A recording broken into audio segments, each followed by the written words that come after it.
Okay, man, are you ready to go? I'm ready to go. Now, come on, now crank this motherfucker up.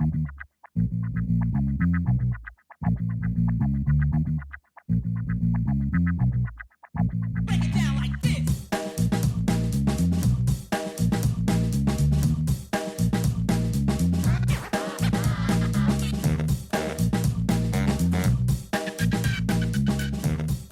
Hello, Internet.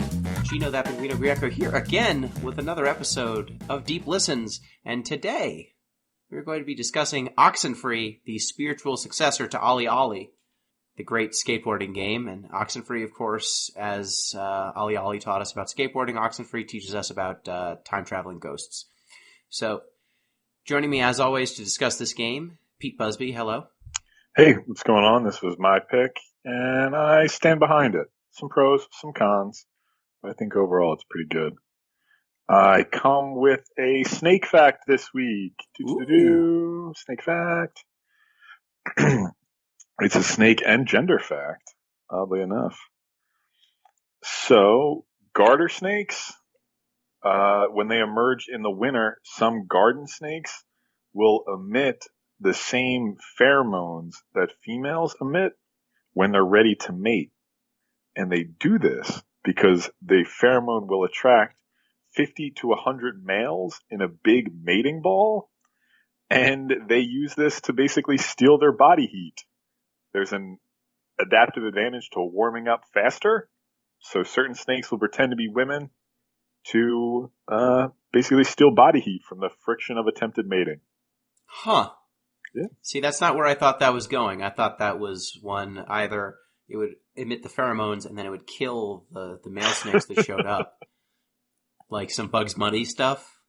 Yeah, I get it. Or it would attract a large ball of snake orgy and then be like, haha, these 50 snakes are just fucking each other. I'm going to go over there where all the actual snake fucking's going to happen.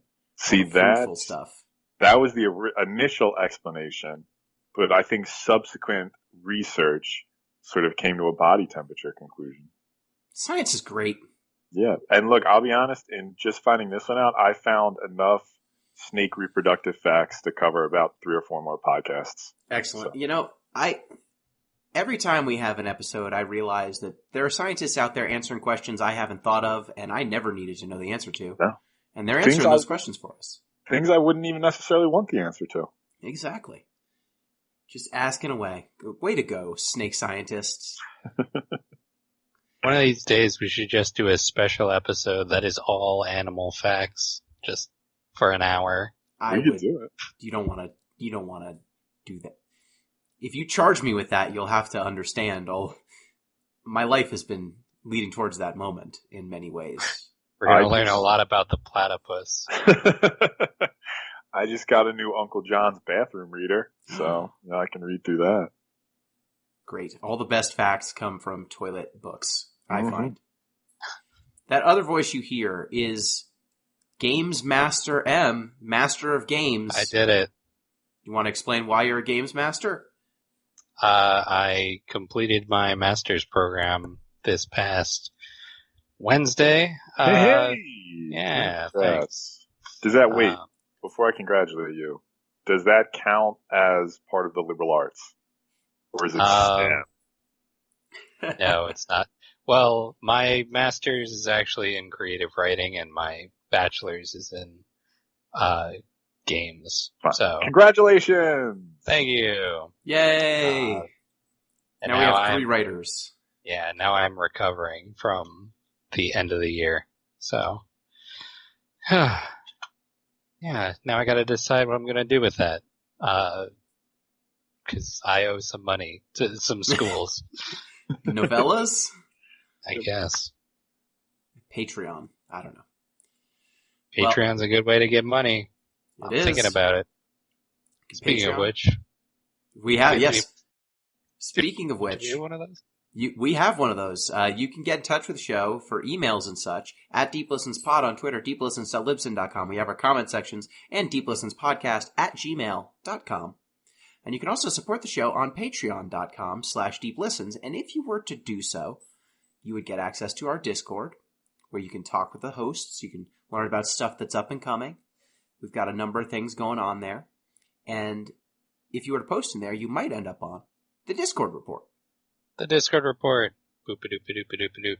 This week on the Discord report, our sister show Off the Deep End is going through some traumatic experiences with games such as Draken and Revengers of Vengeance and Yiz 3 Wanderers from Yiz. It sounds like some of those games are not very good, and God help them. Yeah, so the last Xenosaga podcast is currently, it's on the way soon, so you will find out if that podcast is not out by the time you hear this. Sneak previews, you can find out what's happening beforehand if you're in the Discord. There Yeah, you go. Draken looks, I watched some of it. Em, did you watch any of Draken? I watched CP play for about an hour, and it looks like absolute nonsense.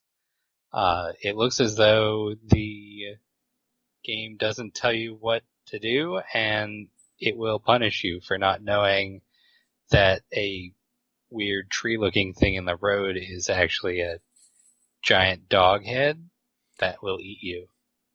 Yeah. So Pete, Why didn't you expect that? I feel you should. So in Draken, the first dungeon has a moat around it, and there's a shark in the moat. Sure. Yeah. I mean, if you have a moat. And if you step onto the bridge while the shark is not on the opposite side of the bridge, or if you don't cast an invisibility spell on yourself, the shark will jump out of the moat and insta-kill anyone in front of the bridge. And it happens instantly. It's just so fast. I don't know that sharks, like, Jump? hunt by sight. They don't. I don't know that sharks leap out of the water really that much. But I saw ZP have all 4 of his characters mowed down by the shark in about 2 seconds. It's amazing. Yep. And if you fall into the moat, your characters cannot swim, and so they will slowly drown until the shark catches up to them, and then they explode. Okay. I didn't see them explode. I just saw him getting eaten Yeah, repeatedly. they explode into red giblets, which for a game that came out in like 1990, very impressive. I see. Other than that, Gino's been doing some Monster Train streams. That's true. How did your Monster Train end up? Did you ride the train? Yeah, every day at 5 Eastern time on twitch.com/thatpinguino, I've been playing Monster Train for about 2 to 3 runs. I am currently I've won 10 times, so I'm on Covenant level 10, and now I'm kind of going a little slower. The train is slowing down. I was winning at about a 50% clip. Now it is definitely below that. The game just ratchets up in difficulty every time you beat it. So I'm figuring out some of the new combinations and stuff, and now it feels like I need a little bit more luck and a little bit more discipline, and we're starting to come up to the part where I have to ask hard questions about whether I want to memorize what characters' names are. We're worried that Monster Train was going to be too easy for an experienced deck builder like Gino, and it was pretty easy for the first couple of runs, and now he's hit the wall. Yep, I was winning at least one time every stream. I have gone my first stream now without a win, so Damn. we'll see. One stream, but the train keeps rolling all night long, as Aerosmith would say. So yeah, check that out if you want. And I guess one other thing that came up, you might be interested to know this. Did you hear the Magic the Gathering Pro League has been canceled? Oh yeah, I saw you mention that, and I wasn't sure what you were talking about. Yeah, so 2 things happened. The DCI, like the sanctioning body of Magic, they're shutting it down. Huh. So your DCI number, your DCI cards, remember filling out dozens of those for people? Those are Rip going that away. shit up. Get rid of it. Exactly. It's over. They're throwing out all of the databases. I could look up what my tournament results were from 10 years ago, and they're going to throw that away. So that's happening. They're going to go with some other sanctioning system. I think they're having people basically sign on with Arena accounts, pretty much, like Wizards accounts. They're the same as the Arena accounts. And then they're going to use that to sanction things. That's fine. It's just, in terms of practical terms, that's fine. But 10 plus 20 years of, tournament history gone is a bummer. And the Magic Pro League was basically the highest level competitive thing you could get into if you did well in tournaments. It was a league of, I think, like 20 players or something, and then there was a Rivals League, which was right below it. And if you were in the Pro League or the Rivals League, you were given a contract that actually paid you a salary to play Magic. And you had to play like certain matches every week against other members of the league, and then the winners of the league would get a little bonus, and the people who didn't do well got relegated. And so your like living could be taken away in some ways. Jesus.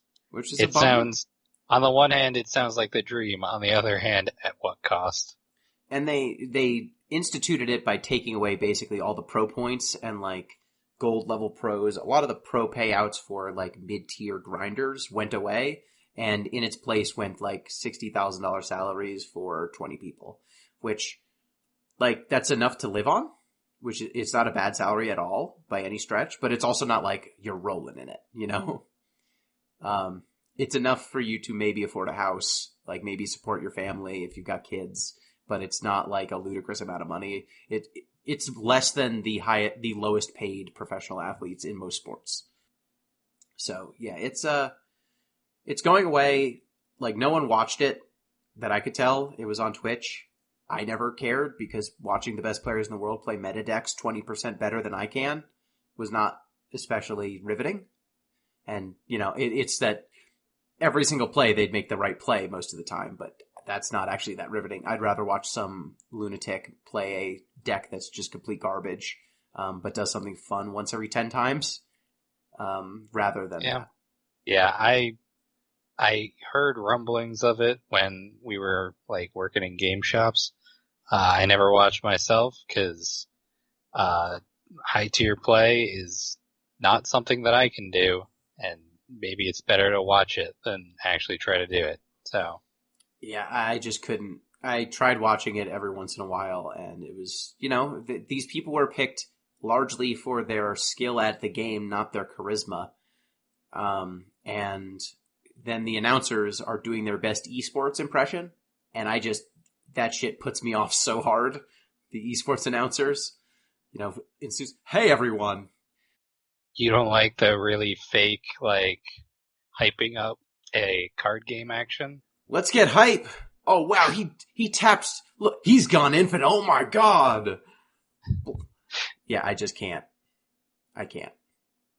My vibe, if anyone's ever watched any of my streams or any of the things I'm involved with, that is not my vibe. So, yeah, it's a shame that it's going for the people who, you know, had their livelihood supported by the Pro League. It is not that big of a deal in the grand scheme of things because no one really watched it, like for the game's overall health, I think. It will just be a bummer if they take away the Pro League and then they don't replace it with something for competitive, because they took all the money that used to go to tournaments and tournament grinders and prize support and put it into the Pro League. And then if you take away the Pro League and you don't put the money back someplace else, then you just took all the money out of the game. And that's a bummer. So yeah, there's that. So time for my obsession of the week. This is something really short. Do either of you have Apple Television? Apple TV? No, I did watch. What's the football one now? Ted Lasso. Ted Lasso. I did watch that though. That's what I did. I signed up for Apple TV for a 7-day free trial, and let me tell you, that shit's getting canceled. Because I watched Ted Lasso, and that's the only thing that I guess Mystic Quest is on there too. Yeah, you should watch that before you get rid of it. It's only 10 episodes. Okay, cool. So it's one Ted Lasso season amount of episodes. Yeah. Okay, yeah. So Ted Lasso is really good. It's good enough to watch. I would describe it as a warm hug of a show.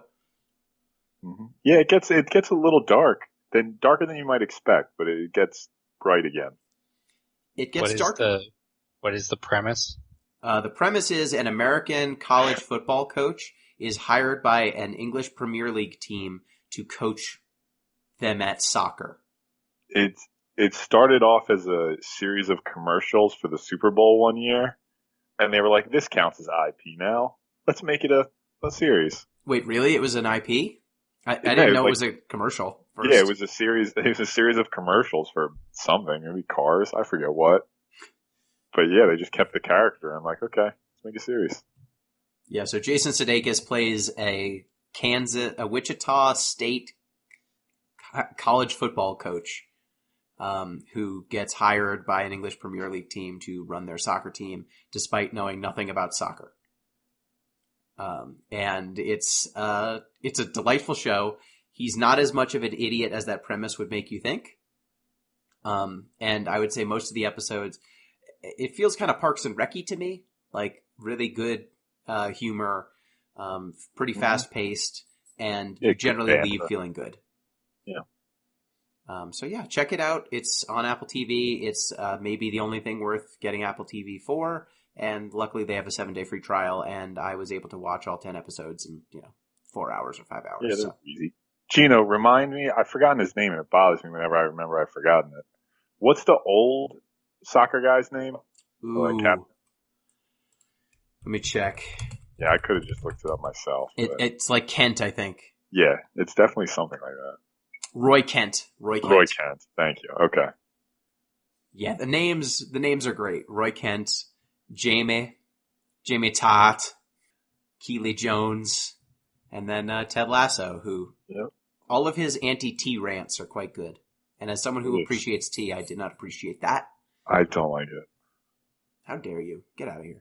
So without further ado, time to discuss Oxenfree. Pete, you picked this game. What is it? I did. Okay, so Oxenfree sort of, you can think of it as like Stranger Things adjacent. So a group of, let me count them, 5 teens in what is a high school tradition go to this mostly abandoned island at night. And it's sort of like a tradition to go to these caves where spooky things happen if you turn your radio to the right frequency. But this happens in the first 10 minutes, so I don't feel like I'm spoiling anything. They accidentally tune into ghosts. Woo! And then spooky things proceed to happen. And basically these teens have to escape the island by morning, more or less. It's kind of a little bit of Until Dawn. Mm-hmm. You're on an island and you need to get out by morning. There's a little bit of Life is Strange, your magical realism and your teens and their drama. There's a lot of dialogue trees. It's a good. What is the role playing game? Is it Kids on Bikes? Is that what it's called? Em, do you know that? Yeah.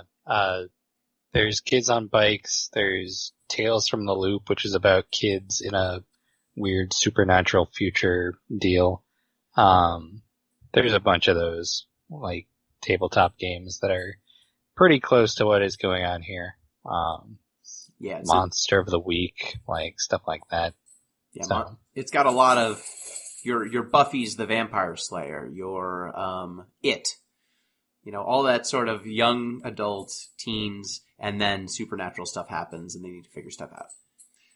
So the characters that we are kind of saddled with are Alex, Ren, and Jonas are kind of the 3 main characters, I would say.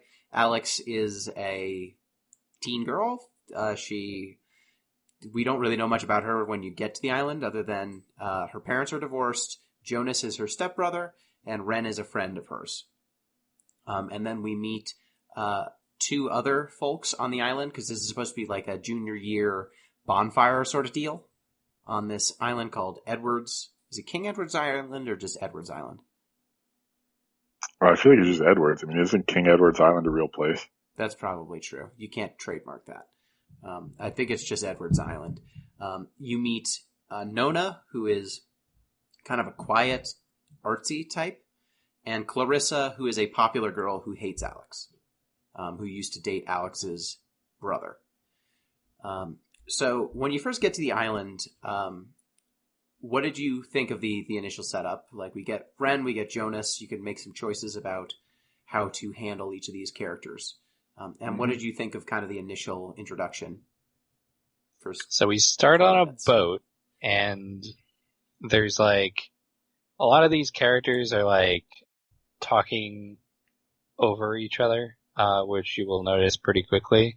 And the dialogue options will pop up over Alex's head, and gradually fade away. So if you are not quick, you will miss some chances to respond. and the only way to respond to them is to interject, which felt a little weird at times, and also I, have 3 screens in front of me at all times, so I tend to miss things just because I'm looking elsewhere, especially if I'm streaming, which I did for this game. So the introduction of the characters, Alex is kind of disillusioned with her time in the town that they are in. She's trying to go off to school, but she's not sure yet. Ren is her stoner friend. He has a bunch of pot brownies that he takes at points in the game. They're magic. They're magic. Probably not the opportune time, by the way, to be eating your weed brownies, especially once you know that there are ghosts around and things are getting weird. Just saying. It's probably a good way to have a bad trip.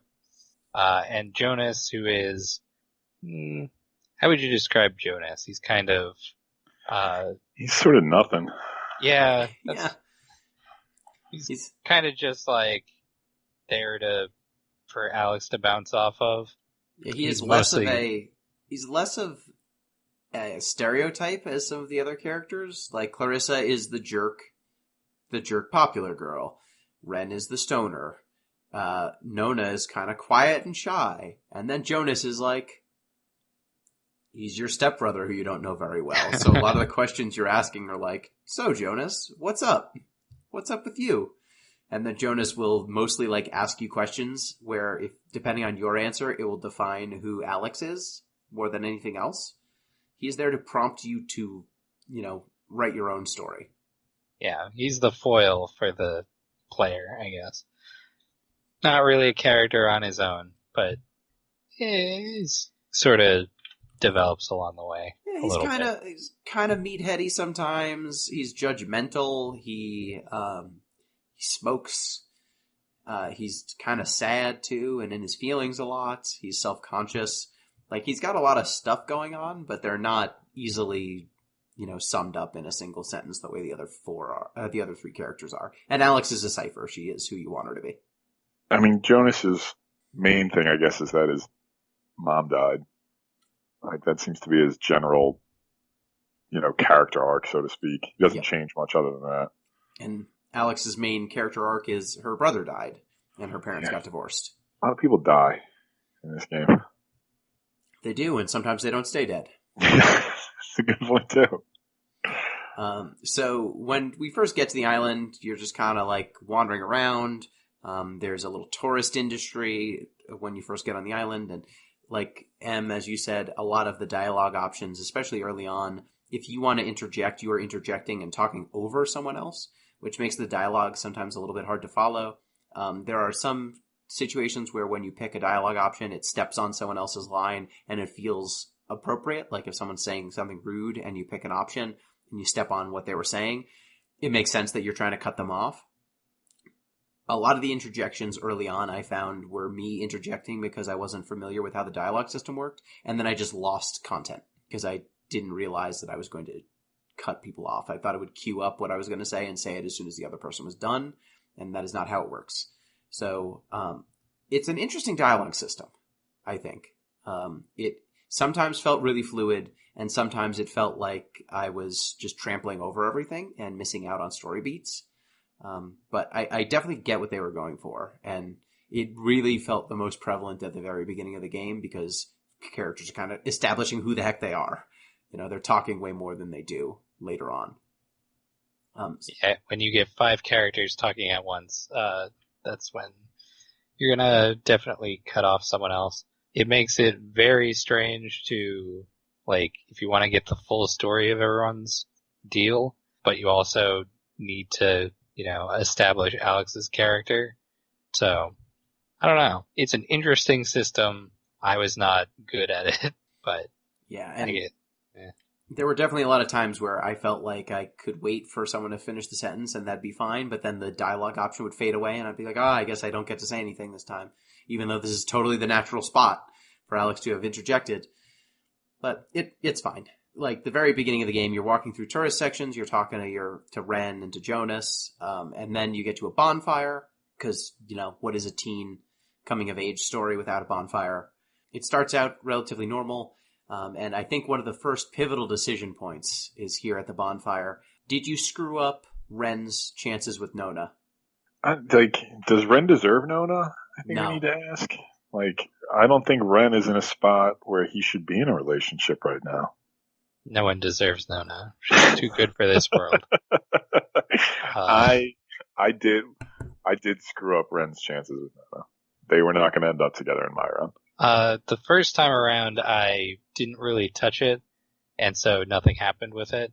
And then the second time around, I sort of tried to see what would happen if I pushed them together, but I didn't push hard enough, and so they didn't, happen. Okay. So, yeah. Yeah, I see.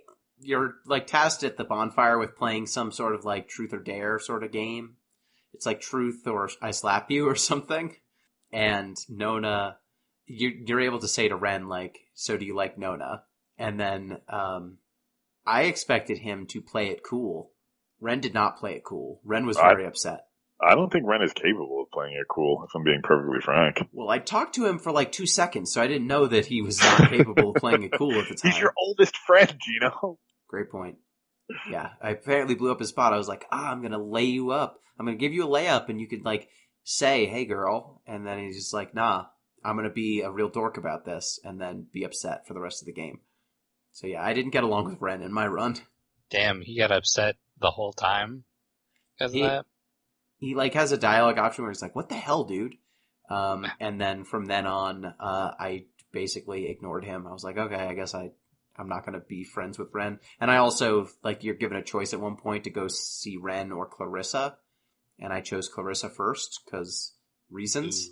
And Ren didn't like that either. And my run was basically anti-Ren. I saw very little Ren. You can also, there's a point later in the game where you can choose whether to go with Jonah, Ren, or Nona, to go, I don't know, you have to go to another building. I guess that's to get Clarissa. No, whatever. And you can choose who you go with. I went with Nona because I was like, ugh, they're being jerks. But did anybody else make a different decision? I picked Nona. Yeah. The first time I went with Nona, the second time I went with Ren just to see what he would say. Okay. Because he and Jonas are having a fight. And real alpha male energy. Yeah. Oh, yeah, totally. Yeah. From the weed brownie guy and the beanie hat guy. So if you go with Ren, it's his plan. So I was like, let's see if he has anything different. He has some different dialogue, but effectively it's the same exact thing. I don't think it changes very much depending on who you take. And I didn't notice, I think actually Jonah and Jonas and Nona have a little bit more dialogue after that because they were left sitting there waiting for you guys. Yeah, if you take Jonas, it leaves Ren and Nona time to be together, and that will push them closer to having a relationship. That will up their chances of dating. I think that's why I didn't get the Ren and Nona dating option, because they did not spend that time together.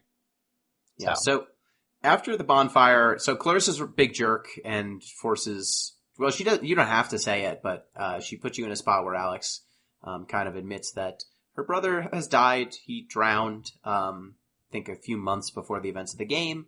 Her parents got divorced because of the strain that passing put on their relationship. Jonas is now her stepbrother because her, father remarried. Father remarried? Yeah, father remarried. Oh, wait, no. Mom. Mother remarried.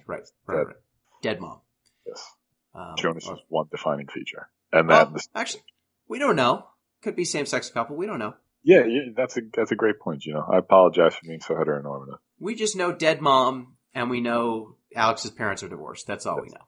But we get that moment, and then Alex and Jonas decide to kind of split off with Ren to go see about a cave that supposedly has something weird about it if you play with a radio in front of it. And if you play with... This kind of reveals one of the big mechanics of the game. You've got a radio, and you can tune it. And depending on what stations you tune it to, you can get, broadcasts. I really appreciate that, weird classical music is playing usually on the top and the bottom of the dial, just like everywhere I've ever been. Also, personal story. I used to be like really into radios as a kid because I remember I went to Dave and Buster's one time and I won a portable radio with so many tickets, way more tickets than it was worth. But there's just something very fun about tuning a radio with a dial, you know? Sort of getting in between things, seeing it like gradations. It's excellent. It's a good mechanic for how simple it is. Yes, and like a lot of the game is kind of walking around with your radio out, tuning it, seeing what's going on. Sometimes, there's classical music playing. Sometimes there's creepy stuff. Sometimes there's just broadcasts like old Looney Tunes and stuff, I think, playing. Which is also creepy on an abandoned island surrounded by ghosts. Very much so.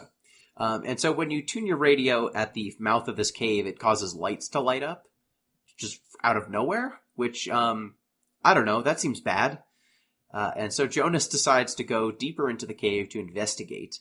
Alex follows him down, and then you find a chamber where does anyone prompt you to tune the radio, or do you just do it? I think you just go for it, yeah. I think there's, nothing else to do at that point in the game. You can interact with a few of the things that are in that chamber, but it's not, gonna let you out. And so I think Jonas might say something to the effect of, maybe the radio that got us in here will, and then you can, as you scroll through the radio, there's, one channel where it, gets all red and weird and wavy. Subtle, Jonas. Subtle. Yeah, right. And then you can see the triangle at the top of the screen, which is a weird thing. It's not a normal looking icon. Yeah, a big triangle forms in the sky, and it's not like a UI element. Jonas is like, do you see that triangle in the sky? Yeah. It's like, no, that's just the HUD. Don't worry about that. Don't mind that. That's part of the game UX mechanics. Yeah. Yeah, so that opens up, and then something spooky starts happening. Yeah, there's one triangle, once you get two more triangles, a big triangle opens up, and then voices start coming out of a tear in space. And they ask if they can come out, and you say, yeah, I said yes. And as soon as that happens, there's a cave in. You wake up on another part of the island with no memory of how you got there. Which is never good. Never good. The rest of your team also wakes up on different parts of the island, not remembering how they got there. And you, Alex and Jonas, have to kind of find everyone. So you wake up on a big radio tower in the middle of the island. Ren wakes up in a forest. Clarissa wakes up in a military installation, basically, an abandoned barracks. It's a school, technically, I think, but basically. And we have no idea where Nona is, so that's good. So she's probably fine. She's a dancer. Yeah, I will. But then you are kind of given your first decision point, whether to rescue Ren, who is in the forest and has no access to any sort of resources that you need, or Clarissa, who is locked in with some sort of radio transmitter that seems to function, unlike the one that you're near. So what did people choose? I mean, Clarissa is just the worst. She's terrible. She sucks. Apparently she's hot, which, I mean, good for her and Michael, I guess, but the pixels weren't really doing it for me, so I went with Ren. I went for Clarissa the first time, and then I went for Ren on my second playthrough. I went with Clarissa the first time because she had access to a radio. Yeah. Yeah, but Ren has access to weed brownies. So. It's true, and when you save him, he eats one, and then Jonas is like, what the hell, man? Which, reasonable position for Jonas to take. He was not being the bad guy there. Yes. I think once you are aware that something extra-dimensional is happening, and you've woken up someplace weird with no recollection of how you got there, maybe don't have another brownie. But he says it evens me out, so who's to argue? Maybe. Whatever it takes. So if you rescue, I think regardless of which order you do these in, what happens at each of these locations is the same. So Clarissa is possessed by the devil, basically. Yeah, some sort of horrible demonish thing. Yeah, she's pretty bad already. So possessed Clarissa, even worse. Yeah, she levitates. That's not great. She You see a lot of imagery of her hanging herself or throwing herself off of buildings and like harming herself any number of ways. And you also see a reflection of Alex that does not follow her and talks to you. Oh, yeah. We should say, at this point, have we hit the big time mechanic yet? You do start getting caught in time loops. Pete, do you want to explain what's going on with time? Oh, God. How many diagrams are we going to need? So there's basically a lot of time loops, and then there are parts that happen out of time, and then once you get out of the loop, things that happened in the loop don't necessarily stick around. Sometimes they do, other times they don't. There's basically no rules. The only rule really seems to be if you die in a time loop, you don't die for real. Which also... It's a very forgiving time loop. It is. You can make a lot of mistakes. Follow-up question, though. What's the ghost's strategy in, like, making you think Clarissa keeps killing herself? Like, what's their end game? I think they're just fucking with you, honestly. Okay. The ghosts, a lot of the times, just seem to be fucking with you to fuck with you. So, like, we find out, I guess it's a little bit later on, like, what the nature of the ghosts is. But the ghosts, at first, it's like a mixture of radio plays that they've, like, super cut together to be creepy scenarios. There's also, like, 3 or 4 voices that kind of trade off a word at a time to make, like, their creepy way of talking. And it seems like, you know, they're outside of time in at least some way. And so that leads to them making weird sorts of decisions. They play a lot of games, and they like messing with you. And wasting your time. Yeah, they're just fucking with you, really. It seems as though we know a lot about their, like, how they came to be there, but very little about why they're actually messing with you in this way. I think it comes down to they want to escape the place they're at because they ended up there due to a weird circumstance. We figure out pretty early on, they're the ghosts. Like, this island is home to a bunch of memorials for a ship that sank. I guess it's a submarine, a nuclear submarine that sank offshore. An experimental nuclear submarine. Yeah, normal stuff. And, like, hundreds of sailors died on this ship. And so we find out that these ghosts are, in some ways, the spirits of the people who died on that submarine. And so they're not happy about being dead or whatever. So they are trying to possess your group of teens so that they can leave the island. Yes. So you get Clarissa. She does spooky stuff. You can go to Ren. There's also spooky things when you go to see Ren. Mm-hmm. Do you remember the soccer ball time loop? Oh, God. That one was actually kind of funny. Yeah. There's like a soccer ball there, and then you kick the soccer ball, it goes a few feet, and then it kicks back at you. And Joshua is, like, very frightened. Joshua. That's his name, right? No. Jonas. Jonas, He's sorry. not Jonah. He's not Joshua. He's Jonas. Jonas. He's got a beanie, and he smokes. Jonas is very frightened by the whole soccer ball. He's like, I don't know if you should be kicking that. That's a ghost ball. But Alex just goes for it. I'm gonna remember Jonas's name because he is the Jonas brother.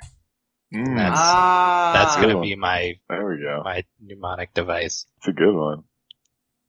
Yeah, he doesn't buy the whole time loop thing for a while, and then he experiences one of the time loops. He's like, okay, yeah, something's weird here. And then, like, after the time loop happens a few times, there's, like, a ghostly shadow that just appears on one of the walls, and they just walk on like that didn't happen. Yep. Yeah. Those things are, they show up in Clarissa's route as well, like peering in the windows and stuff like that. Those things are a little bit scary. They got, like, red glowing eyes. If anyone takes a photograph, they will sometimes show up in the background. Yeah. Like, Jonas takes a picture while you are kicking this soccer ball, and there's just this, like, 9-foot tall shadow figure in the background. It's probably nothing. Just it's normal fine. stuff. Yeah, exactly. I feel like these teens are very bad at dealing with ghosts. That's what I was going to say. Like, the teens, they vacillate between, like, Alex, who's constantly thinking, this is bad, guys, we should do something. And then the rest of the teens are like, I don't know, is anything happening at all? I mean, we woke up someplace, but do we need to move any faster? I don't think so. It's very inconsistent. I was not sure for a while if the other teens actually were experiencing ghost shenanigans, or if they were just like, or if this was an Alex exclusive thing. And then eventually Jonas is like, oh yeah, I have a headache now. Weird. Yeah, Alex is like, I've been traveling through time and seeing my dead brother. And Jonas is like, I feel a little fuzzy. Yeah.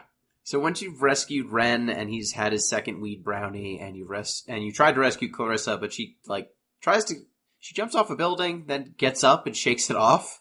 Yeah. She rubs some dirt in it and she's fine. You find Nona, I think on the way to rescue Jonas, right? Or the way back from rescuing Jonas. And she doesn't believe that you're real. Yeah, you and Jonas see her on the way to get Ren. Okay. Yeah, she doesn't buy that you're real because she saw you earlier, I guess, and you were not acting normal. No. So you ask her to go to the radio tower and wait for you because she won't let you get near her. And once you have Ren and Nona, there's a confrontation between Jonas and Ren. How would you summarize their central beef? Jonas seems to think Ren is a slacker idiot who is just eating weed brownies by the dozen. Kind of fair. Yeah, Harsh but fair. To be fair, he has been doing that That is all much he's the done. whole time. Ren doesn't seem to like Jonas, but I don't remember if there was a specific beef there. I think he calls him like a dumb jock sort of thing. Yeah, something like that. They do that conflict. Like, you've yeah. been judging me since you got here. This was one of the times where I was thankful that I could just cut people off whenever, because I didn't want to listen to any of that. And most of the dialogue options that Alex has are, shut the fuck up. we got bigger problems. It's like, guys, ghosts? Really. Like, one of the people in my stream was like, oh god, I hate this, like, teen drama bullshit in my ghost story narrative. I'm like, yeah, that's fair. Yeah, it's a lot of teen drama, and then Alex is like, hey, guys, remember when Clarissa levitated? Remember when she fell off a building and got up and we haven't seen her since? Wasn't that kind of weird? No, we should probably hash out these two people who just met like 2 hours ago. Should probably get really pissed off and shouty at each other. That's why I picked Nona, because I just didn't want to be around those two idiots anymore. Yeah. I was like, these guys are way too aggro. Like, I just don't need this right now. Nona seems cool. Maybe they'll throw each other off that tower and we won't have to deal with them. We can only hope. So the plan is, from here, Ren mentions that there is a key to the mansion of Maggie Adler, who is an old woman who lived on the island who passed away recently. There's apparently a key to her mansion, or her house, and her house might have a boat. So whoever you decide to take, Alex and Person X, will go down to the kind of center of town, like the tourist area by the entrance, and try to find a key that's supposed to be in a museum kind of down there, and then try to break into the Adler estate and steal their boat so that you can, get off the island. The key, it turns out, is another better radio. You get an upgraded radio that goes higher and lower on the dial. And you also learn that maybe Maggie Adler was not what she appeared. Yes, maybe this old woman was more than just a recluse living on an island. Maybe she knew something. She had a terrible secret. What was the terrible secret? I'll explain in a second. But she also based everything in her life on radio frequencies. So all the locks in the town are opened with radios, which I don't think is possible. But I'm no scientist. Well, I guess a slight gripe. The radio that you're using a receiver. You're not using an emitter. So the fact that you can tune into radio frequencies to unlock things, it would make more sense if you had a radio emitter. so you could produce radio waves. But Do they make handheld radio emitter situations? I thought it was like a walkie-talkie, like you could do either. ham radios are not necessarily, I mean, they're not really super portable, but they're more portable. Or walkie-talkies could also, they emit, I think, radio. So there are definitely things that could have been done that would have made sense for, I'm emitting a frequency and then this lock is resonating with it and that's causing it to unlock. But that does not seem to be the type of radio you have, unless maybe the radio that you get, the upgraded one, does that. This sounds like STEM nonsense. I'm sorry. So Maggie Adler, right. She has a deep dark secret. It's basically that she more or less killed the people on the submarine. On the Kanaloa. Yes. So she, what was she, like a radio operator? Radar operator? She was a military radio expert, basically. She would do she would create ciphers and she would do radio operations, and something bad happened one day. Yes, she detected the submarine, but thought it was an enemy sub. Because again, this was an experimental sub. Nobody really knew that much about it at the time. And they just blew it up. They just blew that shit up. So technically, not even technically, the submarine was killed by friendly fire. Yes. These men more or less didn't need to die. Not that, anyone in war really needs to die. Yeah, so she gets a distress signal from the submarine, but it's like cut off, and she assumes that this means that another sub is jamming the emergency signal. Mm-hmm. So there's a hostile around. And it turns out, for whatever reason, the signal just didn't come in clear. So she gives the instructions, which are to search for enemy vessels and, destroy if found. And they end up killing the Kanaloa. But the Kanaloa it's a nuclear sub. Yeah. And as we all know, nuclear power means weird nonsense can happen. Ooh.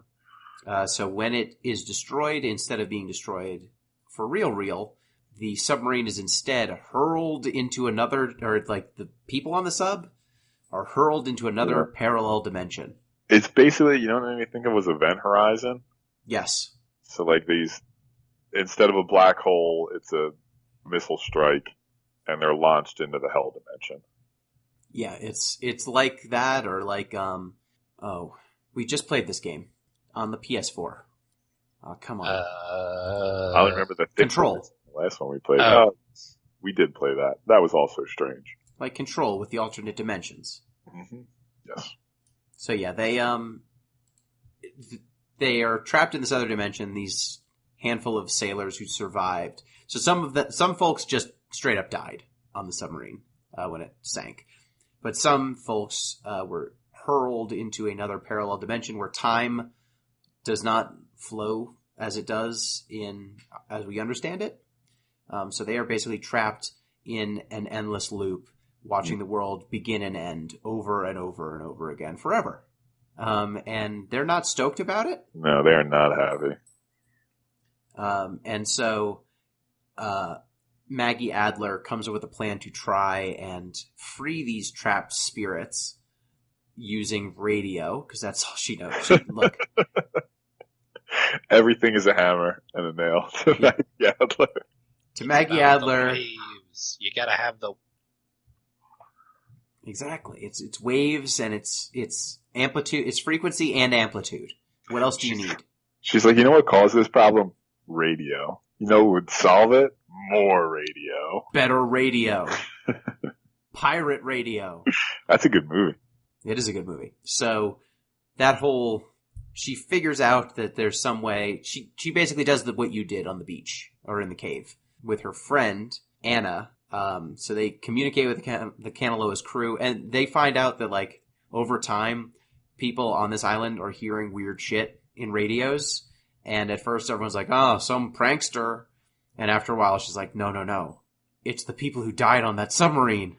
And then even later, everybody just stops using radios, so it's no longer an issue. Yes. So her and her friend Anna open up this rift to try and free the crew, and instead the crew consumes Anna. Like we said, they're not stoked. No, they basically pull her into the void. Maggie Adler closes the portal, and then spends the rest of her life dedicated to making sure no one else comes to this island and goes in that cave. She's really fucked up. Yeah. She's really the villain here, when you think about it. I mean, all of it's her fault, very clearly. So once you get through this kind of sequence, you find out what's going on, you get this new radio, you go to Maggie Adler's house, Clarissa spooks you one more time. The ghosts try to make so you get, you realize that you can't take her boat to leave because Clarissa's missing, and also you don't have the keys to the boat. So then you come up with a plan to basically close the portal that, let all of these spirits loose in the first place. The only problem is there was a cave-in the cave, so you have to find another way in, and the plan is to go through basically a bunker, an underground bunker. There's a call and response system on the island.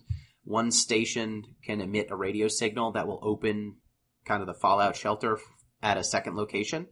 So one half of your party has to go to the lookout station, the catbird station, and half of your party has to hang out by the door to make sure it doesn't close.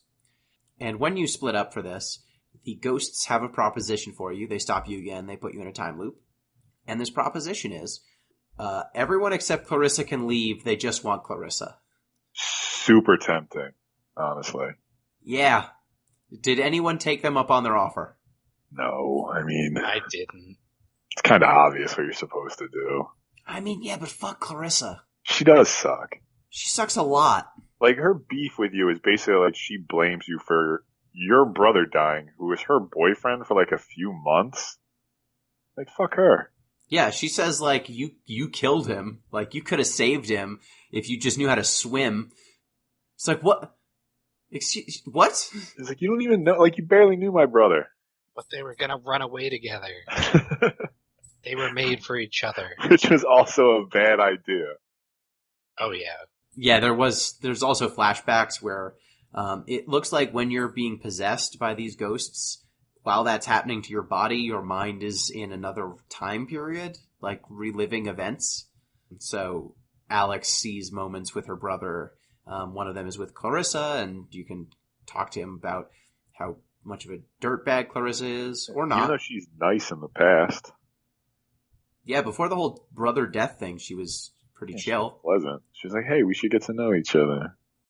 I was confused by the ages here. So, like, Michael's obviously older than Alex. Yes. But are Alex and Clarissa the same age? I think they're supposed to all be juniors, so I would guess so. That's kind of weird. It's all kind of weird.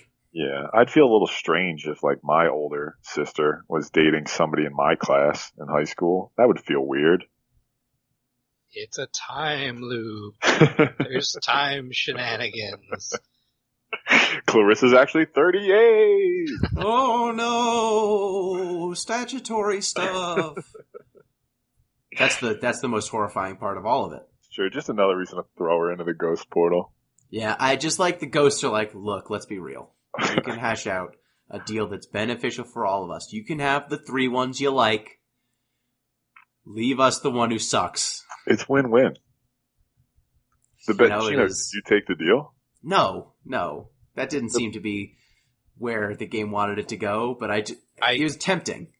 I am interested to see what would happen if you do take that deal. So I did read up on it.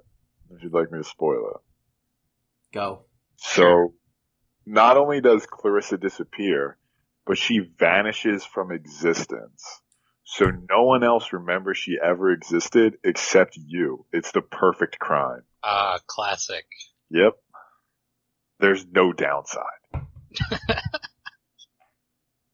Now whose parents are divorced, Clarissa? I may have killed my brother, but I wiped you from existence. And then you can actually get your brother back. You can. I did not, but you can.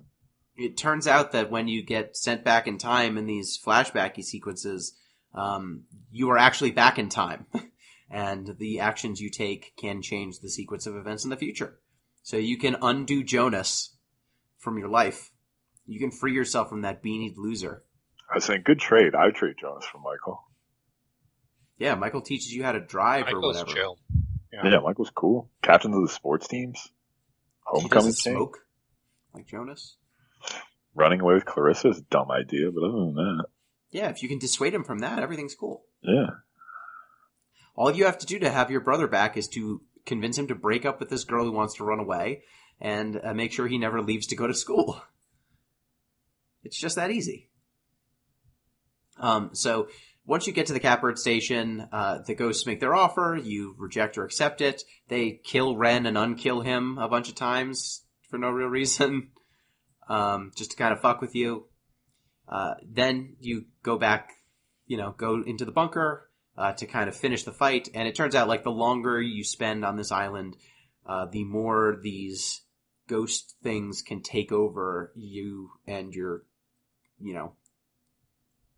friends' minds. They describe it as, is it basting you? Or, it's not good. Basting? They're No. like Blooming. yeah, they want to Okay. marinate in you. Oh my god, that's the worst way you could possibly phrase it. Yeah, These it ghosts is. are perverts. It's kind of They how they are. put it. Yep. Yeah, they want to marinate, they want to bloom in you. Ugh, And I'm like, oh no, I don't want that. I don't want that. That's bad. So these ghosts, they want to possess your friends, and the longer they keep you there, the more possessified you will become. So if you don't want to be possessed, you should really speed up. And at this point, I took everything that was happening that was vaguely supernatural as being the ghosts trying to keep me on the island for another 10 minutes so that they could possess everyone. So I just ignored most of what was happening from this point on. If people tried to talk to me, I was like, no, don't talk to me. People were trying to take pictures. You're like, possessed. we need to take pictures so we can remember this night. No, we don't. We need to run. Why would we want to remember this night? We need to forget this night ever happened. Yep. Jonas has his moment where he's like, we had to, and like throughout the game, there are these reels that you can spin that will, play music, and that's kind of what undoes time loops for whatever reason. You run into one in the real world, like outside of a time loop, and, Jonas is like obsessed with it. Yeah, he thinks it's his mother trying to communicate with him. See, But, I like, didn't why? even go to that thing. When he said, hey, can we mess with this? I'm like, oh, you mean this thing that's been weirdly appearing over and over and over again that's didn't exist? Yeah, let's spend our time messing with that right before we're going to get possessed, Jonas. Sure. Yeah, it doesn't work out well. He starts to hallucinate his mother's voice in the song for whatever reason, and then he disappears into the past to commune with his dead mother, and then he's just gone for a while. Yeah, so it would be like, in it when like a balloon shows up. It's like, hey, why don't we spend time walking up to this balloon? Jonas, no. It's a bad plan, Jonas. Jonas is the guy who splits up at the haunted house. Yes, 100%. I mean, he causes people to split up. Like, there's no reason why Nona, Ren, Jonas, and you couldn't all go get the radio. No. It's because Jonas causes drama. He's there so that the murderer has opportunities. So yeah, if you don't indulge him, he's mad at you, but he doesn't get vanished into unreality, so that's cool. Yeah, so he comes out ahead. He should stop being such a dick about it. Yeah, he does like you less, though, because you didn't indulge him. So then you go back to the cave, you repeat your radio tuning, you get a final confrontation where the ghosts basically tell you, we've been stuck in this hell dimension for 1,000 millennia, we're sick of it, we want to be out. They offer you the exchange of Clarissa for your friends again, and then you can accept or turn it down. If you turn them down, they say, if you close the portal, you will be sealed in with us. You will be trapped in our fate, stuck here for eternity. and Alex kind of resigns herself to that. And then you get another vignette of Alex talking with her brother, and then she wakes up on a ferry leaving the island. Or is she? Ooh. So there is another option for dealing with the ghosts. If you had collected enough of Maggie Adler's letters, you start to learn about who the ghosts were when they're people. Oh. Yeah, and basically you can appeal to their humanity.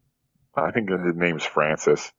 You're like, Francis, don't do this. And he's like, I am Francis. And then the ghosts basically let you leave. You still wake up on the ferry, but the ghosts are a little bit happier to let you go.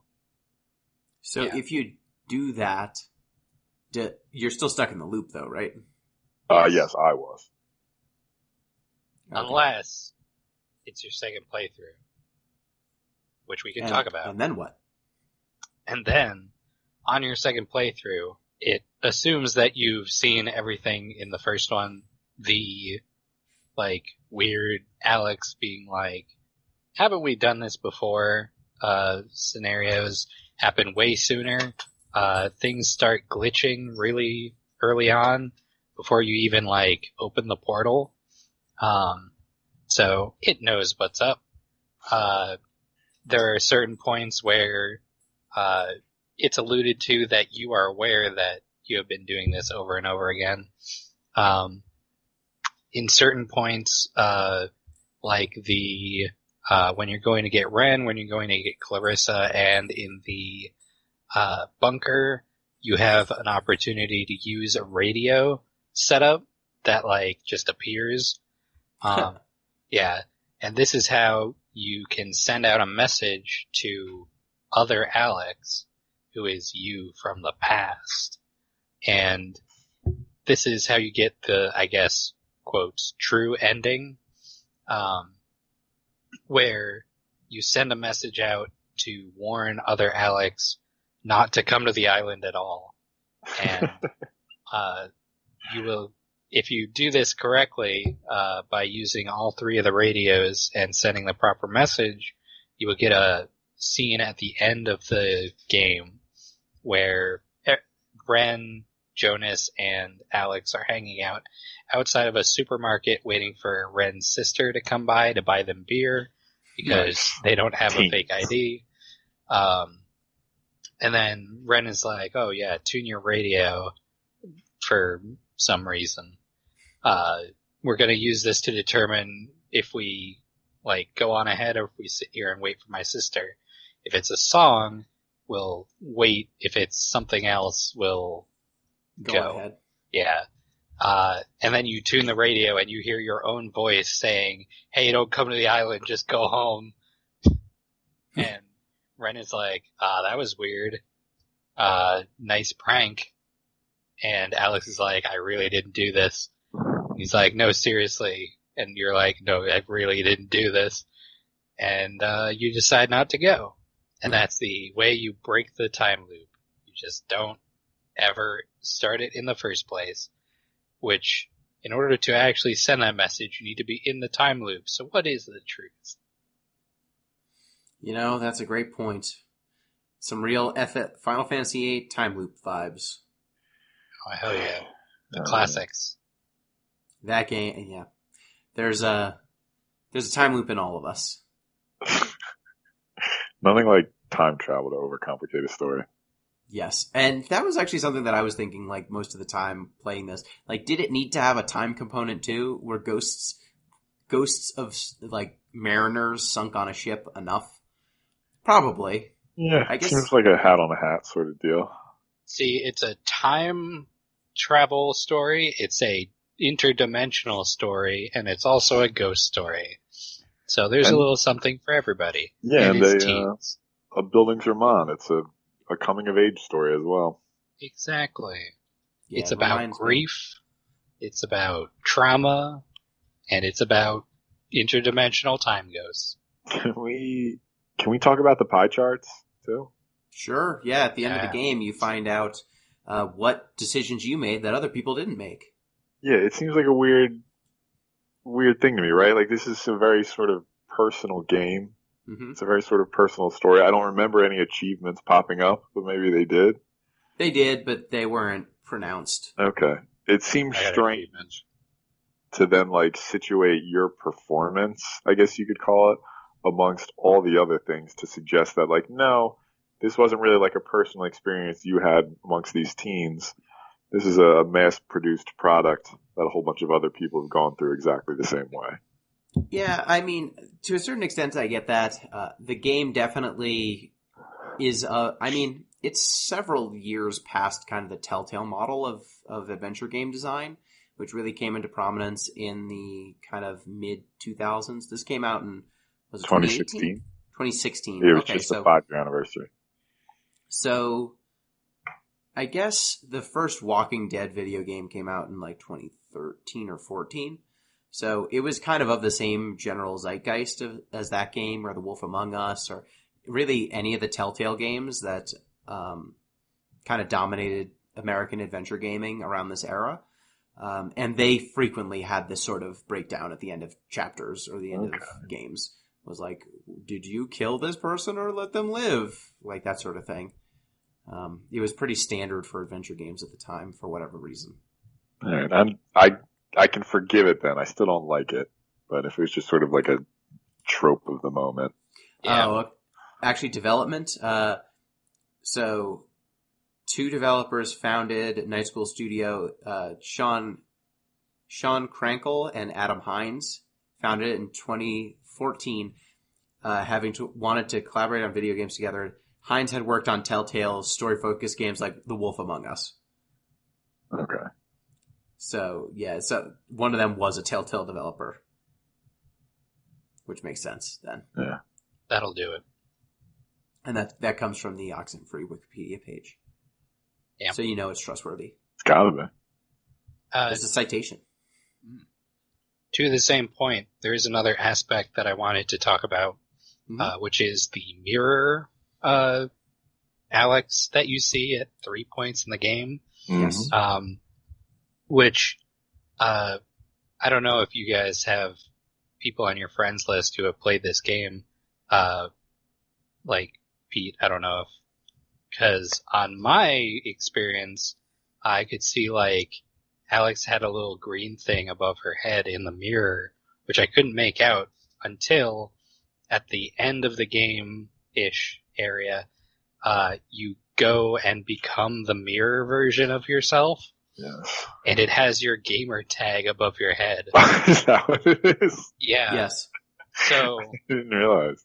every time you see someone in the mirror, it is another player who is advising you through time. So in certain playthroughs, I would get like Gino advising me to do certain things with regards to like let Michael leave or not.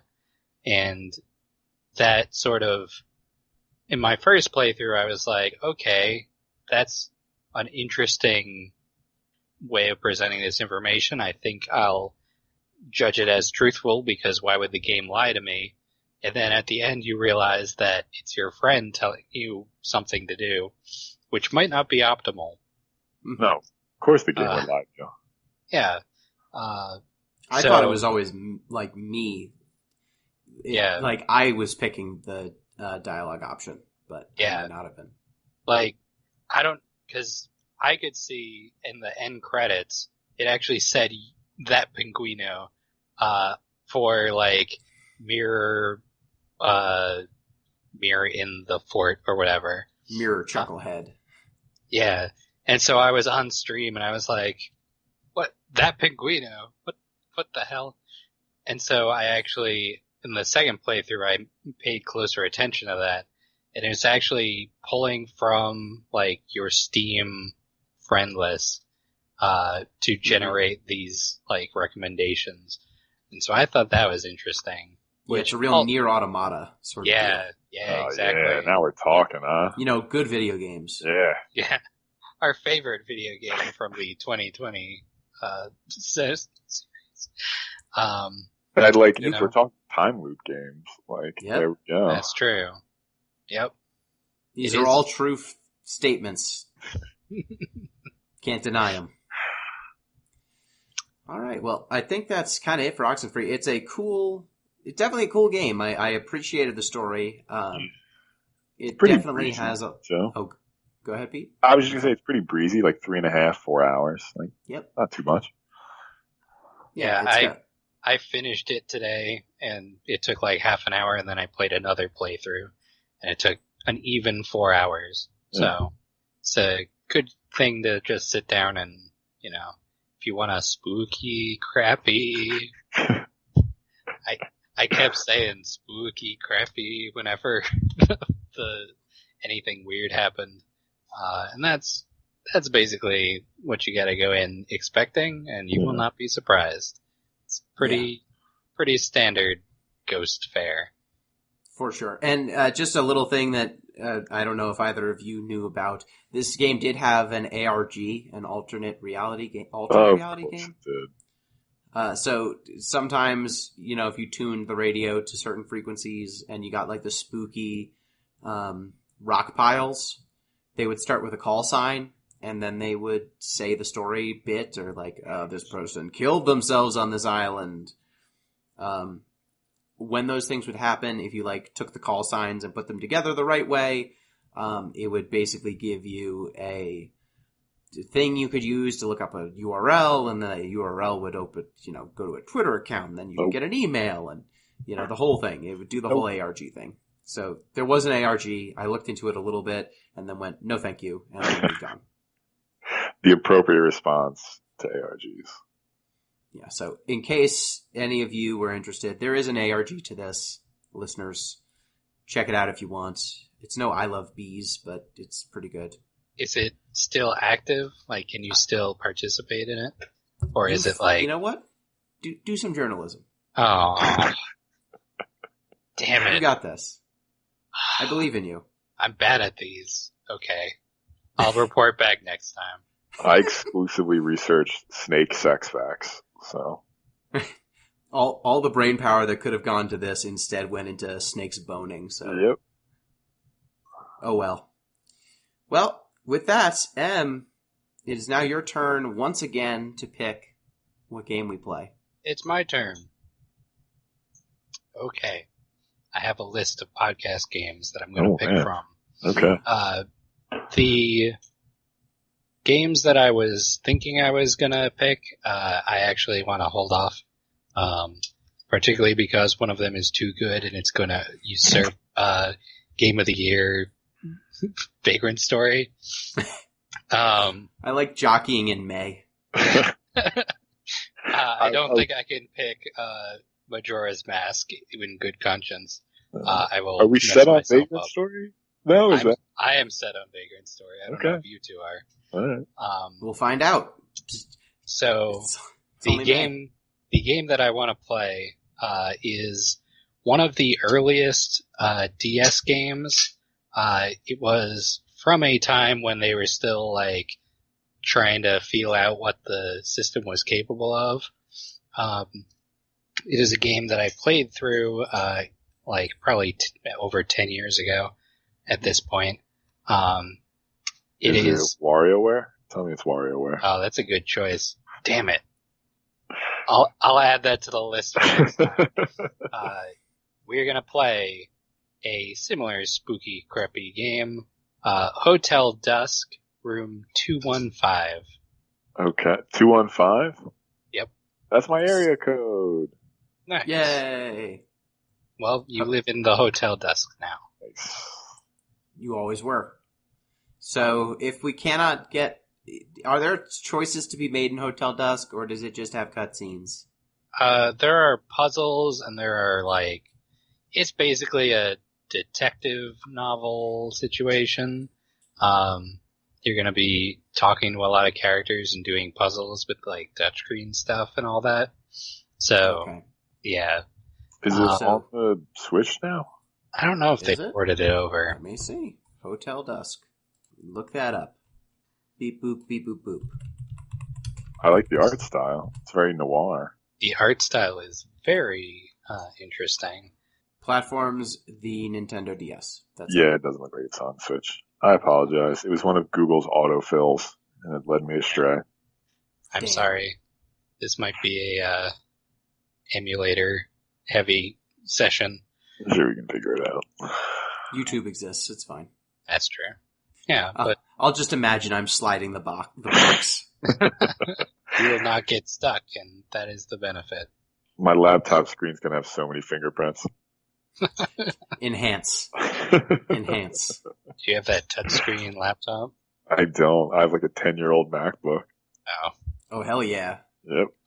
All right. So, reminder, listeners, if you want to get in touch with the show, you can do so at Deep Listens Pod on Twitter, deeplistens.libsyn.com. We have our comment sections, and deeplistenspodcast@gmail.com. You can also support the show on patreon.com/deeplistens.